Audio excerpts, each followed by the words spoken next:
Hey everybody, welcome to Grimsforge Gaming. Today we are going to be covering my Starkiller build, and I think this is going to be Starkiller 2.0 possibly. Yeah, Starkiller 2.0. We had made Starkiller almost a year ago, and if you are a fan of the channel, you notice how I kind of cycle through characters and then revisit them at a later time. And that's usually because their builds are viable for quite a long time. Anyways, we are running Oakensoul on this particular setup. This video is dedicated to Oakensoul. I'm going to give you the primary build that I like to run on this and why, but then I'm going to give you 2 or 3 other options, and you can just plug and play those if you're looking for a specific thing out of it, like more resources or we'll get into that. Okay, so let's just jump right in and look at this. First thing is, obviously, I said this is an Oakensoul setup, and so we've got the Oakensoul ring. We are running Swift on this. If you want to run Infuse, that's fine. I think Swift is probably, at least on one of your jewelry pieces, is the better way to go. If you are finding yourself bogged down in fights, maybe run 3 Swift.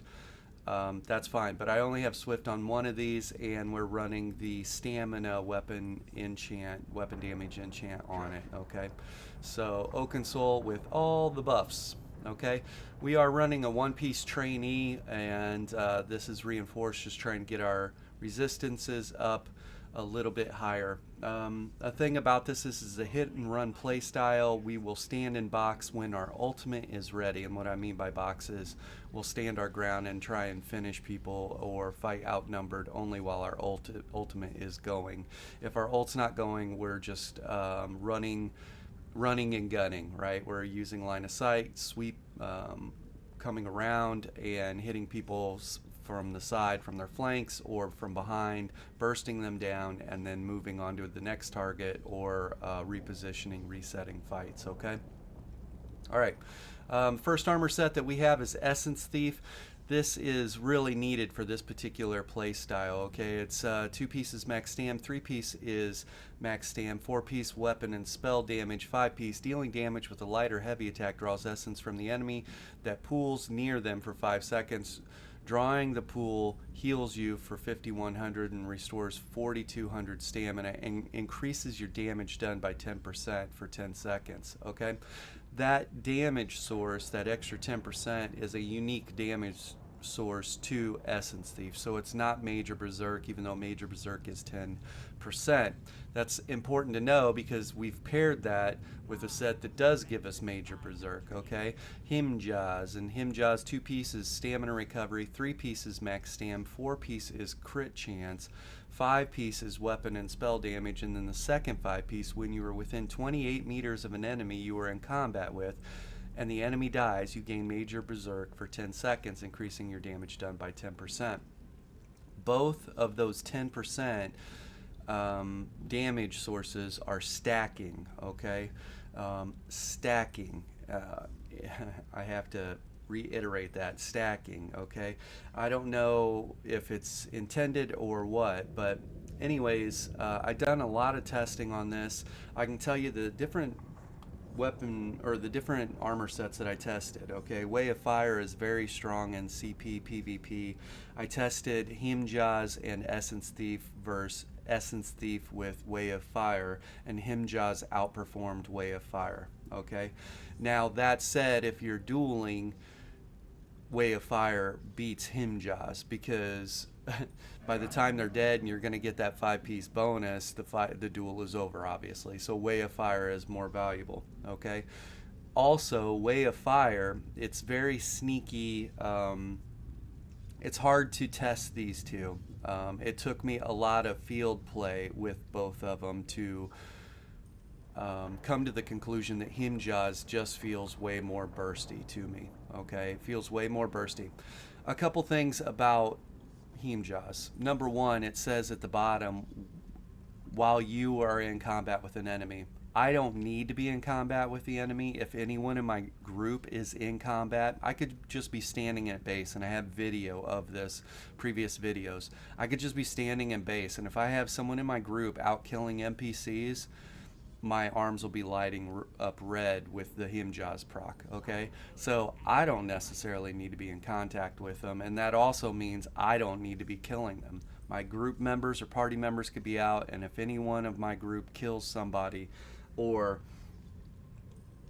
my group has a dot on somebody and that somebody goes and gets killed by one of the other teams in Battlegrounds, I'll get the proc from that as well. So in Battlegrounds, in open world PvP, Himjaz is procced continually. And if you read the 5-piece there, this thing has no cooldown, so it will proc on top of proc on top of proc. Those procs do not stack, but they will stay continuous in just continually proccing, okay? So Himjaz was outperforming Way of Fire in all other scenarios outside of dueling. If you're going to do dueling, do Way of Fire, and your opponent that you are dueling with, when they show you the death recaps, you'll see that you've got huge tooltips for Way of Fire and the damage output. That's where the value of it is at. My tooltips for all my damage abilities were higher with Himjaz, and my tooltips for healing were higher as well. So Himjaz ended up being the play. Additionally, I'm a thematic person, right? RP, whatever you want to call it. And Starkiller can access both the light side and the dark side of the Force. So it's pretty cool when the proc from Himjaz is a red proc on your arms, kind of representing the dark side, right? His dark side. And the proc from Essence Thief is a glowing green proc when you pick up the sigil on the ground, and so that kind of represents the light side. So Himjaz, from a thematic standpoint, paired with Essence Thief, was a perfect representation for me for this RP of Starkiller that can access both sides. All right, enough nerding out on you. Okay, let's go look at a couple things here. We're going to look at our different armor sets, or pieces here, just so you guys can kind of put this together yourself. You can see we've got a purple. I'm going to be golding this entire thing out, by the way, because this setup is proven through and through, and I will run this all the time. Okay, Essence Thief, purple right now in Divines. Divines is just fine. You don't need to run in pen because, like I said, I'm not standing and boxing people for any amount of time, and if I feel any amount of pressure, we're streaking out of there, okay? So important to know. One piece trainee with reinforced to get our armor up, and reinforced on the Himjaz, going to purple that out. Also, you can see we have prismatic enchant, prismatic enchant, prismatic enchant, prismatic enchant, and I have impen. You can keep the impen, doesn't really matter. You can put divines, you can put well fitted, that might be a smart play as well. I could switch all of these to well fitted, and that would definitely benefit me. Impen here, prismatic enchant, impen here with prismatic enchant, and impen prismatic enchant. Another thing too, I think well fitted might be the play actually, and I can switch all those out. Switching these to gold will increase the armor values of them, but it's not going to increase and I'm going to get statistically a little bit of a bump in the 2, 3, 4, and 5 piece, the first 5 piece on Himjaz. That's why I would gold this out, but the second 5 piece, golding it out is not going to make it a stronger Major Berserk, right? So you can kind of wait on golding that out. The same with Essence Thief. I'll gold this out and I'll see a little bit higher proc with the health and stamina, but it's not going to go from 10% damage increase when you pick up the sigil to 11 or 12, unless they've changed it. So I've kind of waited on that. I will be golding these out, and if I notice something crazy like that, holy cow, it went from 10% to 12% or 15%, I'll do another video and correct that, okay? I do think gold jewelry is the play too. It is super expensive to gold out your jewelry, but your weapon and spell damage enchant increases by 11, I think, 10 or 11, and so there's some extra damage there. My main hand weapon is Nirnhoned. My offhand is Decisive. The reason for that is You can see my physical pen on this is only 700. Does not matter on this particular playstyle for whatever reason. Normally penetration, especially in our tank meta, is very important, but I think that the damage just lines up on this build so well, and if I don't like if I start nibbling on somebody or start taking a bite on somebody and I don't like the results, then I just find a new target because we're very mobile. I haven't really noticed the lack of pen being an issue. And you can go back and you can watch the gameplay video or footage. I'm hitting people really hard, especially when I have both Essence Thief and Himjaws. Both of those are procced. The damage is really sound, and so I haven't noticed that to be a problem. So I went Nirnhoned on my main hand, and Decisive is very important on my offhand. The reason decisive is important is I don't have a lot of healing in this particular play style. I have my Blood Rights passive, which is a sorcerer passive that we'll look at. And every time I am able to hit a frag on somebody, I'm going to get a heal from that. Okay? I have my Resolving Vigor, and I have my ultimate. So I need my ultimate up as much as possible. And so getting Decisive on my offhand was the play, for sure. Another armor set. So we had talked about Way of Fire, and Way of Fire has great value in dueling.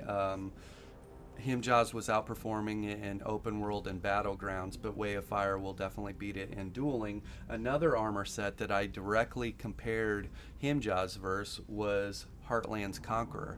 And the reason being was, like, when I go and I look at, say, a Heartland Conqueror, this Heartland Conqueror Nirnhoned, when you have a 5-piece all equipped, like if you look at the 5-piece bonus, increase the effectiveness of your weapon trait by 100%. So that Nirnhoned goes to 30%, increased your total weapon damage by 30%, and it increased Decisive by 55%. So my total weapon damage increased by over 300 with Heartland Conqueror in place of Himjaws, and my Decisive, my ability to get back into my ultimate, doubled, right? Even with all of that, Himjaws outperformed it. It was crazy. When I was looking at my damage numbers after picking up my sigils, after Himjaws was procced and Essence Thief was procced, all my damage abilities had higher tooltips than with Heartland Conqueror 5-piece. Even though I had 300, almost 400 weapon damage, more weapon damage, my tooltips were higher with Himjaws across the board. I don't really get it because I don't know why. Major Berserk is a 10% increase, and it's only when something dies, and so I thought Heartland Conqueror end up, like, the 5-piece bone of this takes it from 15 to 30%. That's a 15% increase, right? So my weapon damage increased. It's a 15% increase in potential damage output, but all my damage numbers were less. My tooltips were less. And so I don't know what's going on with Heartland Conqueror. You would think it would beat it out, but it just simply did not.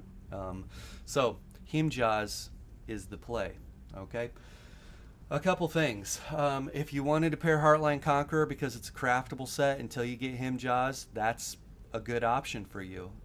Craft your Heartland's Conqueror. It's a good standby until you get Himjaws.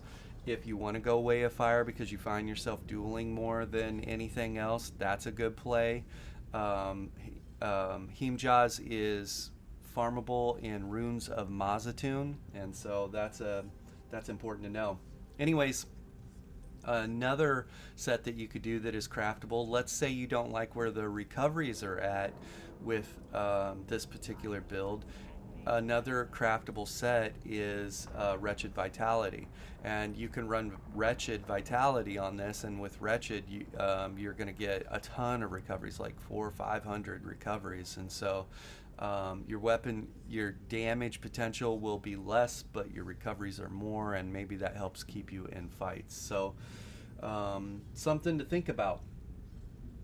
Okay, let's go look at our tooltips here real quick. I'm going to buff up, I'm going to hit a potion, and we're going to jump right into our character sheet. Magic recovery 1500, health recovery 600, stamina recovery 1900. This is a sweet spot for us. Max mag 14,000, max health 30,000, max stam 24,000, 6,400 weapon damage. This gets as high as 7,500, almost 8,000 with outside buffs.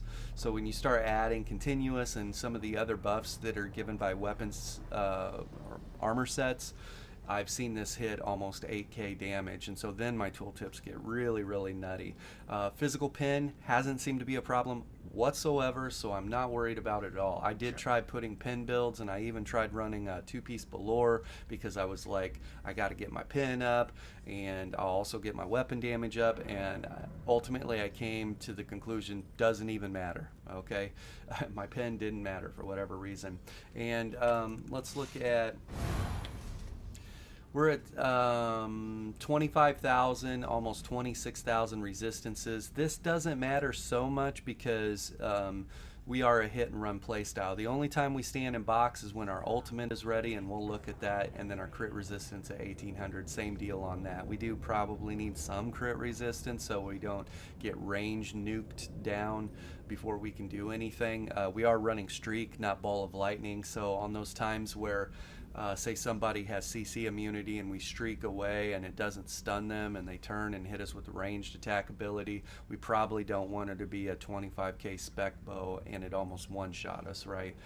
So some crit resistance probably helps out. You can see my riding skills. I leveled Starkiller again. Usually when I create characters after I get them to a sweet spot or whatever, I'll delete them and move on to the next project. I decided I'm going to keep Starkiller. I just enjoy the playstyle way too much, and he's going to be a mainstay for us. So we're going to get our riding skill up. Let's look at this. We are running the Warrior Stone to bump up that weapon damage, and we are running Smoke Bear Haunch, which gives us more recoveries. Like I said, I think our recoveries when we pop a potion is for sure at a sweet spot, okay? This 1500 mag recovery is needed, and the 2k stam recovery is needed for dodge rolling and how we play. Not only that, something that's unseen is picking up Essence Thief. When we pick up Essence Thief and we get all that stamina and health back, we've got healing coming back from that as well. So let's look at a passive here, some of our tooltips. Now keep in mind this is unbuffed. I can tell you what the buff numbers are going to be on these things. Right now 3,244 rapid strikes, okay, and each hit increases the damage done subsequently by 5%. This is really nice damage output, single target, and the hitbox on this ability is very nice as well. It's also kind of sneaky like damage in that if people this damage is considered, it's got an initial upfront damage which will be the white damage at the top of them. It's called direct damage, but the majority of this damage is considered a dot damage or damage over time, okay? So through CP, if you wanted to increase the bulk of this damage, you would go through Thaumaturge and affect it like that, and so that's important to know. But this gets up to 3,834 when we have both of our procs. We have Essence Thief going and we have our Major Berserk from Himjaws, okay? So almost 4k rapid strikes physical damage, increasing by 5% every hit. So the damage output on this is very high, okay? Our Crystal Frag's unbuffed right now. It just reads 11k, but it does 66% more damage when it procs. I only really try and use this when it procs, and it procs very often. They've actually changed it, like if you read it, while slotted casting a health, magic, or stamina ability has a 33% chance to cause it to proc. And also it cuts the expense by 50%. And so while it's a 2,500 magic expense, most of the time I'm using it, it's going to be half that when I use it. So I wouldn't really even consider that a magic cost, you know, at 1200 magicka or whatever when I'm using it. And really streak, I'm sitting on my ultimate, or I'm sitting on my magicka mostly for streak purposes to disengage for fights or stun people. So important to know. The tooltip on this gets up to 13,273 when I have both Essence Thief and Himja's proc. And so a 13,000 tooltip plus 66% ends up being a like what, 18, 20k crystal frag. I've seen it hit people for 11k, 12k, 13k before. So it really, there's a lot of factors, right? What's their resistances? Am I critting? Am I not critting? What's their crit resistance? All of that. But I've seen it slap people really hard for 12 and 13k on crits. That's a lot of damage. Also, this thing can turn around and proc itself, so I've literally hit somebody for 12k and it's procced itself and then hit them for 7 or 8k with the very next proc of it. It just right into one another. Lines up really nice. I've had a proc on this from ranged and I'm running towards someone. I send it at him, it hits him for 13k. I streak to him, hitting him for 6k with the streak, and it procs either, I think the streak that I hit procced another crystal frag. I turn around and hit the next crystal frag and they're dead. And that's, they didn't even feel like they were in a fight, right? They got hit with, just slapped with this crazy hard crystal frag, stunned by a streak, and then hit with another crystal frag, and then I'm moving on to the next target. So our Whirling Blades is our execute. This is a pretty respectable tooltip for unbuffed. It gets over 11k base tooltip when we're fully buffed on it, and it's in our AoE.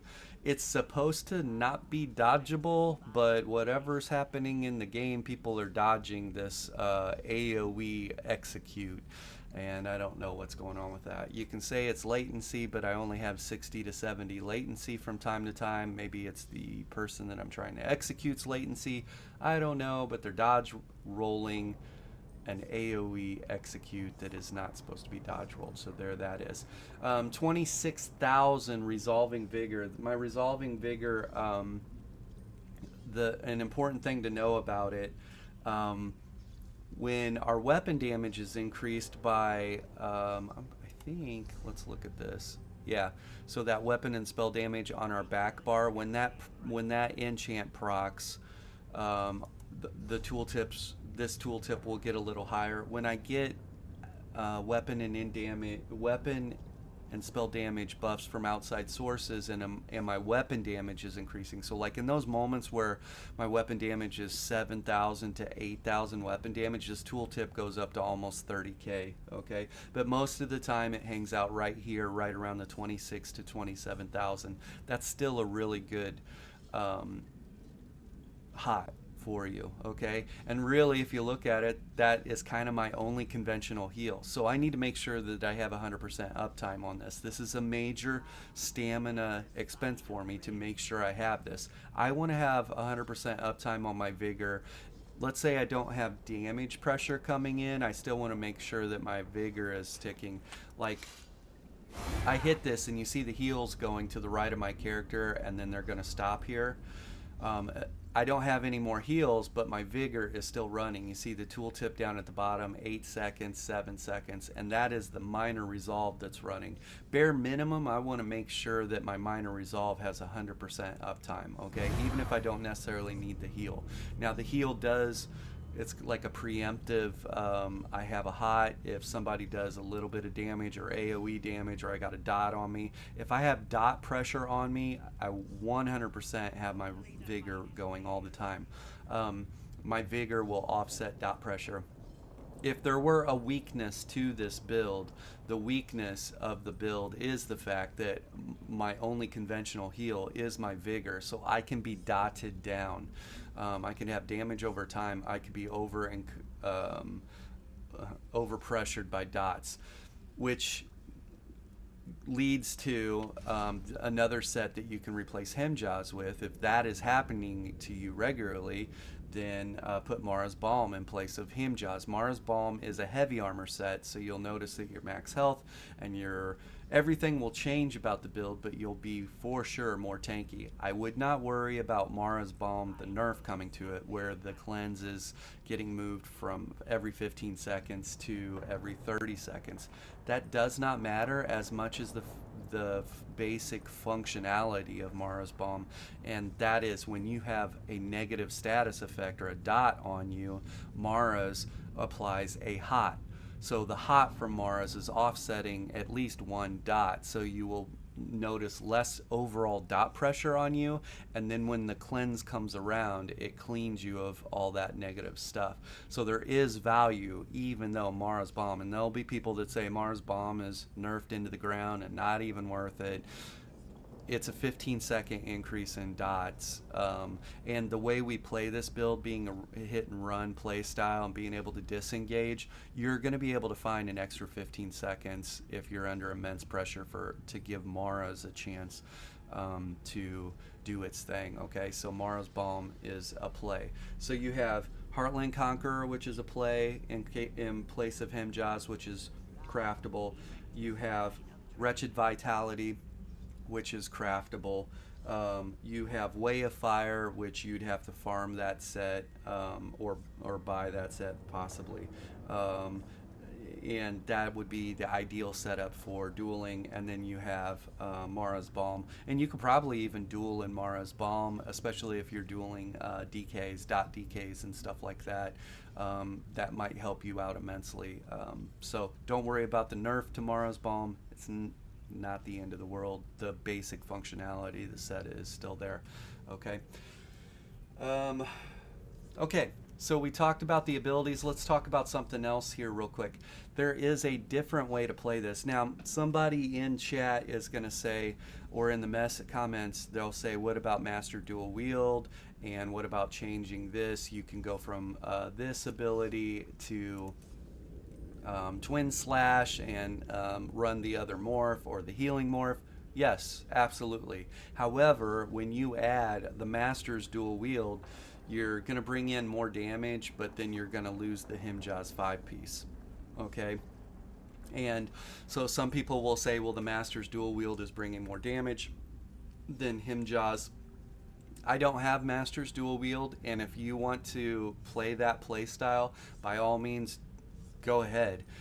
That is another option for you. If you're going to put Master's Dual Wield on here and drop Himja's, you're going to want to run this. And this, you can either run Crystal Frags or you can run Haunting Curse. If you look at my unbuffed Haunting Curse tooltip, 13k tooltip, and that's 13k after 3.5 seconds, and then 13k after another 5 seconds after that.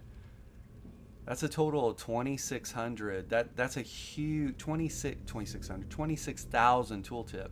13,000 tooltip on the first initial hit, and then another 13, or 26,000 total damage. And this is unbuffed. This is unbuffed by Essence Thief right now, and unbuffed by Himja's. If I were to pick both those up, add 20% on top of that, you're looking at a 30,000 plus tooltip on your Haunting Curse. The only negative to that play style is that Haunting Curse can be cleansed, and a lot of people are running around cleansing now because they're less worried about Plague Break killing themselves or the group. Okay, so Haunting Curse might be the play. So you have some flexibility in your play style. You can run Haunting Curse in place of Crystal Frags. And you can switch this ability. So that's really nice flexibility in the build. Whirling Blades, I would keep this, even though I'm having a problem with people dodge rolling this. This is really an option for you, and it's a stamina expense. You do have another option for an execute. You can run any of these executes, and you have a single target execute that does like AoE damage, and you can also front load somebody with this. So if you are playing a run and gun play style, I can put this on somebody preemptively and then initiate the fight, and then bing bang boom, they're dead, they explode. And so that's another play. There's so much flexibility with this particular play style. Your primary spammable can be switched out, your major burst can be switched out, your execute can be switched out, and that's just a lot of fun, okay? Let's talk about the ultimate. This ultimate was needed because I do only have one conventional heal, which is Resolving Vigor. So I needed this ultimate, Thrive in Chaos. Slash enemies in front of you, causing them to bleed for 31,000 bleed damage over 8 seconds and healing you for 60% of the damage done. This has a really nice hot attached to it. And if I jump into a group of people, which you can see in the gameplay footage, when I say jump into a group of people, I don't just run up to 5 people, right? If there's 5 people in front of me, I will streak through them, stunning them all, and get behind them, and then turn around and start attacking them from their flank.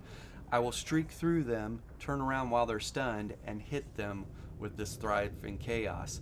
And because it has a radius of 15 meters, it hits all of them, and it increases the damage by 6% per enemy hit. When the damage is increased, my heals are increased, and so that in that moment I can stand and box with people. Also, I hit a preemptive Vigor before I make that play, so I have the Vigor hot coming in. Okay, if at any point while I'm doing that play my Crystal Frag procs, I will then get the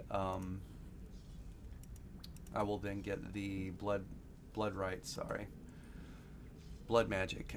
When you hit an enemy with a direct applied dark magic ability, you heal for 3,500. And I believe that scales, that 3,500, almost 3,600 scales as your weapon and spell damage increases. And so that's important to know, that will scale up. Now, someone might say, hey, you can get access at some point with Dark Exchange or Dark Deal with the next upcoming patch to Major Berserk or maybe Minor Berserk. I don't know.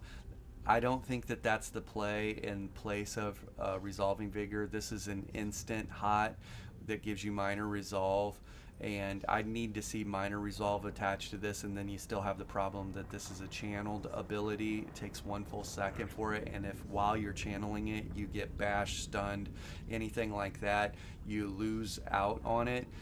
If they were to add Minor Resolve to it and cut maybe the cast time in half, maybe. But right now, Resolving Vigor was the play for me, okay? But keep an eye on that. Let's see how this might change, okay? So much flexibility in this play style. I'm just a big fan.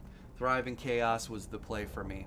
If you were to drop Dawnbreaker of Smiting on here, something to think about, I'm using my streak offensively to stun people and then put pressure or damage into them or to reposition myself.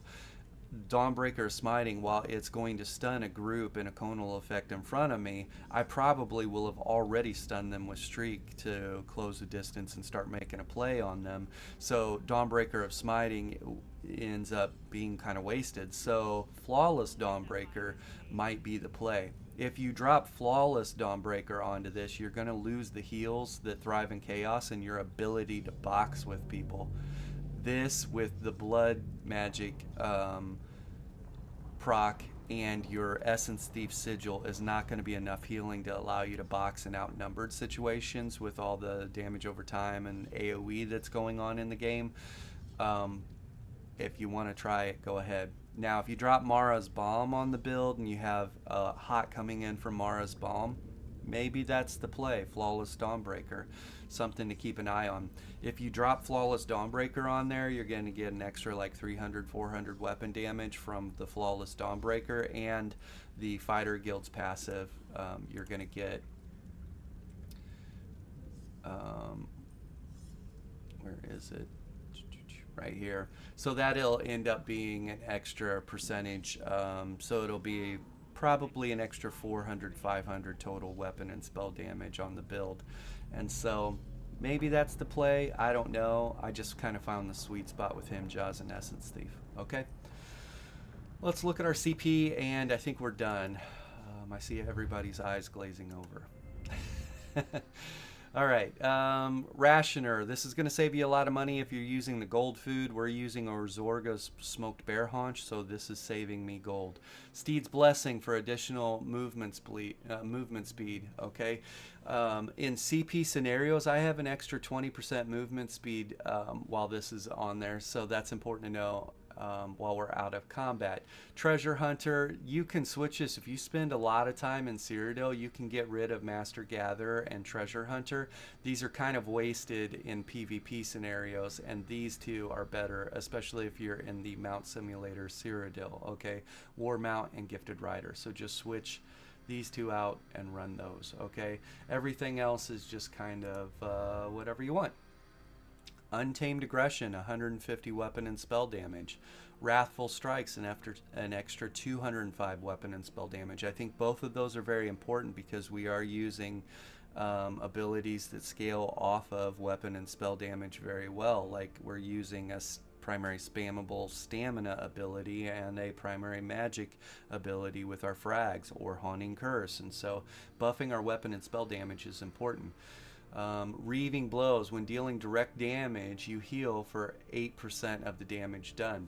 I noticed in CP scenario PvP, because everybody's damage is more, I'm running into more proc sets and I'm running into more dots through free damage through proc sets. Having this extra healing was really nice. Okay. And focus mending. Increase the healing done with single target heals. Well, our primary spammable resolving vigor is a single target heal, so that's increased by 10%. I don't know if this buffs our blood magic heal, maybe single target, don't know. And I don't know if this buffs the heal that's coming in from my ultimate. Might be worth testing. I haven't tested that, but I'm the only person getting that heal, so stands to reason. Who knows? But that ended up being the play for me. This other stuff too, make sure you come in here. There is extra weapon and spell damage hidden in here, extra 200, so that is a smart play. And then you have some extra damage mitigation hidden in here, so that's a really nice play. And I believe you have some extra percentage healing done right there. Okay? All right. Rejuvenation, there's some more recoveries there. Fortified, extra armor there. Boundless vitality, extra health there, and celerity for extra movement speed. Make sure that you get this for an extra 560. And you can see I just have a bunch of extra points hidden all over the place with things. Okay, like these are doing me no good, but we've got a lot of extra CP. So yeah, one other thing too, let's go and look at this. You can see I am a Nord. I do like the Nord class because I have extra built-in resistances with the racial passives. So we have extra health, we have extra frost resistance, which is great because wardens are a real pain in the butt for everybody. And I have extra stam there. We have extra ult gen built in. When you take damage, you gain 5 ultimate over 10. This can happen every 10 seconds, and so that extra built-in ult gen is important to get to my next ultimate, so I can turn around, box more people, and have heals coming in for my ultimate. Okay, and then we have an extra 2600 resistances, which is great. If you pick a different race, yes, you might get more weapon and spell damage built into your class, or you might get more movement speed, or you might get more cost reduction. The resistances and built-in ult gen ended up being a better play for me, okay? Considering even though I'm a hit and run play style, in those moments where I want to stand in box or I have to stand in box, I need my resistances, and I need that ult gen to get to my ultimate, okay?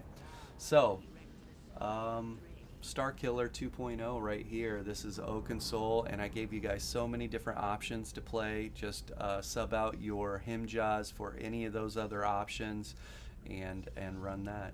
All right, everybody be safe out there. Bye.